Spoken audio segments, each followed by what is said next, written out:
ప్రేమ అన్నాడు. పెద్దలను ఎదిరించి పెళ్లి చేసుకునేసరికి జీవితాంతం తోడు ఉంటాడని నమ్మింది. తీరా బిడ్డ పుట్టేసరికి మోజు తీరిపోయింది. కాపురం చేసినప్పుడు గుర్తుకురాని కులం బిడ్డ పుట్టాక గుర్తుకొచ్చింది. కులం తక్కువ అంటూ ముఖం చాటేశాడు. మరో దారి లేక 9 నెలల పసికందుతో అత్తారి ఇంటి దగ్గరే 5 రోజులుగా మౌన పోరాటానికి దిగింది అభాగ్యురాలు. ఇదిగో ఇక్కడ చంటి బిడ్డతో ఒంటరిగా కూర్చున్న ఈమె పేరు గౌరీ.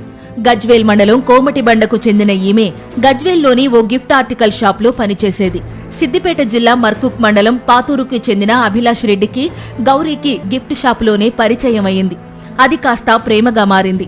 కులాలు వేరు కావడంతో అభిలాష్ రెడ్డి తల్లిదండ్రులు వీరి పెళ్లికి ఒప్పుకోలేదు. దీంతో 3 ఏళ్ల కిందట గౌరీ, అభిలాష్ రెడ్డి పెద్దలను ఎదిరించి పెళ్లి చేసుకుని రామాంతపూర్లో కొన్నాళ్లు కాపురం చేశారు. పెళ్లి చేసుకున్నాం, ఒక కొడుకు కూడా పుట్టిండు.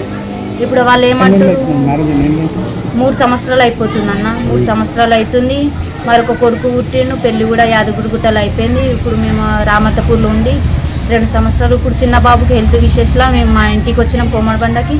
వీరిద్దరి ప్రేమకు గుర్తుగా పండంటి బాబు పుట్టాడు. అప్పటి నుంచి అభిలాష్ రెడ్డి గౌరీని దూరం పెట్టడం మొదలుపెట్టాడు. ఎస్టీ సామాజిక వర్గానికి చెందిన దానివంటూ గౌరీని వదిలేసి తల్లిదండ్రుల దగ్గరకు వెళ్లిపోయాడు అభిలాష్ రెడ్డి. చంటిబిడ్డ ఆరోగ్యం సరిగ్గా లేకపోవడంతో గౌరీ పుట్టింటికి వచ్చేసి బాబుకి వైద్యం చేయించింది. తిరిగి అత్తింటికి వెళ్తే ముఖం చాటేస్తున్నారని, ఇప్పుడు తనకు ఎవరు దిక్కంటూ గౌరీ ఆవేదన వ్యక్తం చేస్తోంది. వచ్చి కంప్లైంట్ ఇచ్చిరు, మరి కేసు అయింది, పంచాయతీలు అన్నీ అయిపోయినాయి. ఇప్పుడు వాళ్ళు కూడా ఇష్టపూర్వకంగానే మరి పెగ్నపూర్లో వచ్చి మన కిరాయి రూమ్ కూడా వాళ్ళే పెట్టించారు. చాలా ఇబ్బంది పెడుతురు. ఇప్పుడు వద్దంటారు, మళ్ళీ కొడుకుని ఇక్కడనే తెచ్చుకుంటారు. నన్ను ఒక్కదాన్నే రూమ్లో వదిలేస్తారు. ఇక్కడనే కూర్చుంటున్నా. ఇంటికి వస్తే తాళం వేసుకొని బాయికాడికి వెళ్ళిపోతురు. కులాలు వేరు కావడం వల్ల భవిష్యత్తులో గొడవలు వస్తాయని, ఈ ప్రేమ వద్దని ముందే చెప్పినా వినలేదని, తీరా పెళ్లి చేసుకుని బాబు పుట్టాక తన భర్త ముఖం చాటేశాడని కన్నీళ్లు పెట్టుకుంటోంది. తక్కువ కులంలో పుట్టడమే నేను చేసిన నేరమా అంటూ ప్రశ్నిస్తోంది గౌరీ.